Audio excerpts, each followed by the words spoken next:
ನಮಸ್ಕಾರ ಸ್ನೇಹಿತರೆ. ಇವತ್ತು ತುಂಬ ದಿನಗಳ ಮೇಲೆ ನಮ್ಮ ಸಾಹೇಬ್ರೊಬ್ಬರು ಭಾರಿ ಫೇಸ್ಬುಕ್ಕಲ್ಲಿ ನಿಗ್ರಾಡ್ತವ್ರೆ. ಬೈಕ್ ಟ್ಯಾಕ್ಸಿ ಬೇಕು ಅಂತ ಹೇಳಿ ನಾವು ಹೋರಾಟವನ್ನು ಮಾಡ್ತೀವಿ ಅಂತ.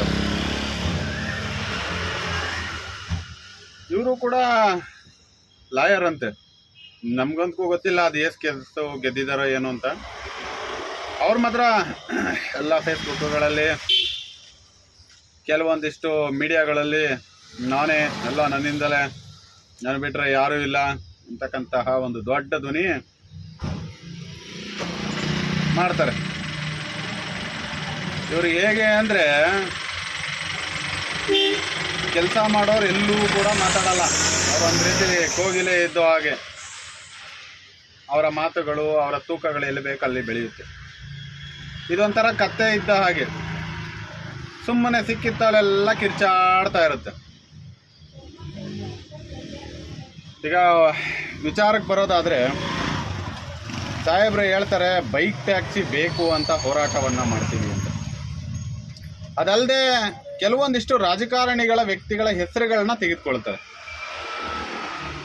ಇವನೊಬ್ಬ ಲಾಯರು ಅಂತ ಹೇಳ್ತಾರೆ. ಆದರೆ ಲಾಯರ್ಗೆ ಒಂದಿಷ್ಟು ಪಾಯಿಂಟ್ಗಳಿರಬೇಕು. ಯಾವುದೇ ವಿಚಾರಗಳನ್ನ ಮಾತಾಡುವಾಗ ಒಂದಿಷ್ಟು ಪಾಯಿಂಟ್ಗಳು ಇಟ್ಕೊಂಡು ಮಾತಾಡಬೇಕು. ವಿಧಾನ ಪರಿಷತ್ ಬೈಕ್ ಟ್ಯಾಕ್ಸಿಯನ್ನು ಬ್ಯಾನ್ ಮಾಡಿಲ್ಲಪ್ಪ. ಮಿಸ್ಟರ್ ಲಾಯರ್ ಜಗದೀಶ್, ಬೈಕ್ ಟ್ಯಾಕ್ಸಿಯನ್ನು ಬ್ಯಾನ್ ಮಾಡಿರ್ತಕ್ಕಂಥದ್ದು ಈ ರಾಜ್ಯದ ಹೈಕೋರ್ಟ್, ಕರ್ನಾಟಕ ರಾಜ್ಯದ ಹೈಕೋರ್ಟ್ನಲ್ಲಿ ಕಣಪ್ಪ ಬ್ಯಾನ್ ಆಗಿರೋದು. ನಿಮ್ಮ ಮನೆಯ ಅಂಗಳ, ನಿಮ್ಮ ಸಂಜೆ ಪಾರ್ಟಿ ಅಂಗಳದಲ್ಲಿ ಅದನ್ನು ಬ್ಯಾನ್ ಮಾಡಲಾಗಿಲ್ಲ. ತಾವು ತಿಳಿದು ಮಾತನಾಡಬೇಕು ಜಗದೀಶ್ ಅವರೇ. ಆಮೇಲೆ ಎರಡನೇದು, ಲೈವ್ ಮಾಡಿದ್ದೀರಾ, ಕಮೆಂಟ್ ಸೆಕ್ಷನ್ನಲ್ಲಿ ಆಟೋ ಚಾಲಕರುಗಳು ಏನೋ ಕಮೆಂಟ್ಗಳು ಹಾಕಿದ್ದಾರೆ. ನಿನಗೆ ಕಮೆಂಟ್ಗಳನ್ನ ಓದಿ ತಡ್ಕೊಳಕ್ಕಾಗಲಿಲ್ಲ ಅಂದಮೇಲೆ ನಿನಗೆ ಲೈವ್ ಮಾಡುವ ಯೋಗ್ಯತೆಯೇ ಇಲ್ಲ ಅಂತ ಅರ್ಥ. ಪ್ರಶ್ನೆಗಳಿಗೆ ಉತ್ತರ ಕೊಡುವ ಯೋಗ್ಯತೆ ನಿನ್ನಲ್ಲಿಲ್ಲ ಅಂದಮೇಲೆ ನೀನು ಲೈವ್ ಮಾಡದೇ ಯೋಗ್ಯತೆ ಇಲ್ಲ ಅಂತ ಅರ್ಥ. ಬೈಕ್ ಟ್ಯಾಕ್ಸಿಗಳ ಪರವಾಗಿ ಮಾತನಾಡ್ತೀಯಲ್ಲ, ನಿನ್ನ ಯೋಗ್ಯತೆ ಒಂದೇ ಒಂದು ಪ್ರಶ್ನೆಗೆ ಉತ್ತರ ಕೊಡಪ್ಪ. ಮೋಟಾರ್ ವೆಹಿಕಲ್ನಲ್ಲಿ,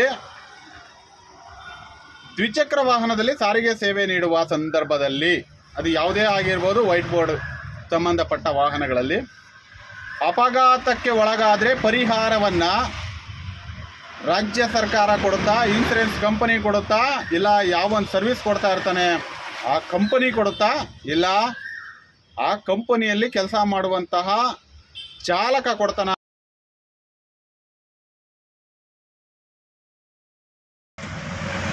ಇವತ್ತು ಬಂದು ಬೈಕ್ ಟ್ಯಾಕ್ಸಿ ಬೇಕು, ಅದ್ರ ವಿರುದ್ಧವಾಗಿ, ಅದ್ರ ಪರವಾಗಿ ನಾವು ಅದನ್ನು ಮಾಡ್ತೀನಿ ಇದನ್ನು ಮಾಡ್ತೀನಿ ಅಂತ ಹೇಳ್ತೀಯಲ್ಲ.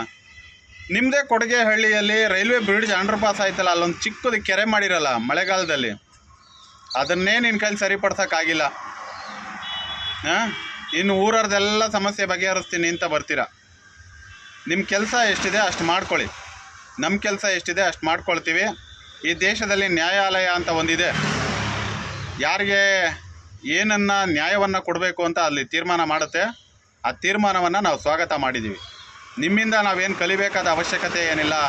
ಮಿಸ್ಟರ್ ಜಗದೀಶ್ ಸೋ ಕಾಲ್ಡ್, ನೀವು ಹೇಳ್ತೀರಲ್ಲ ಗಂಟ್ಲರ್ಕೊಳ್ಳೋ ಹಾಗೆ, ನೀವು ಅದನ್ನೇ.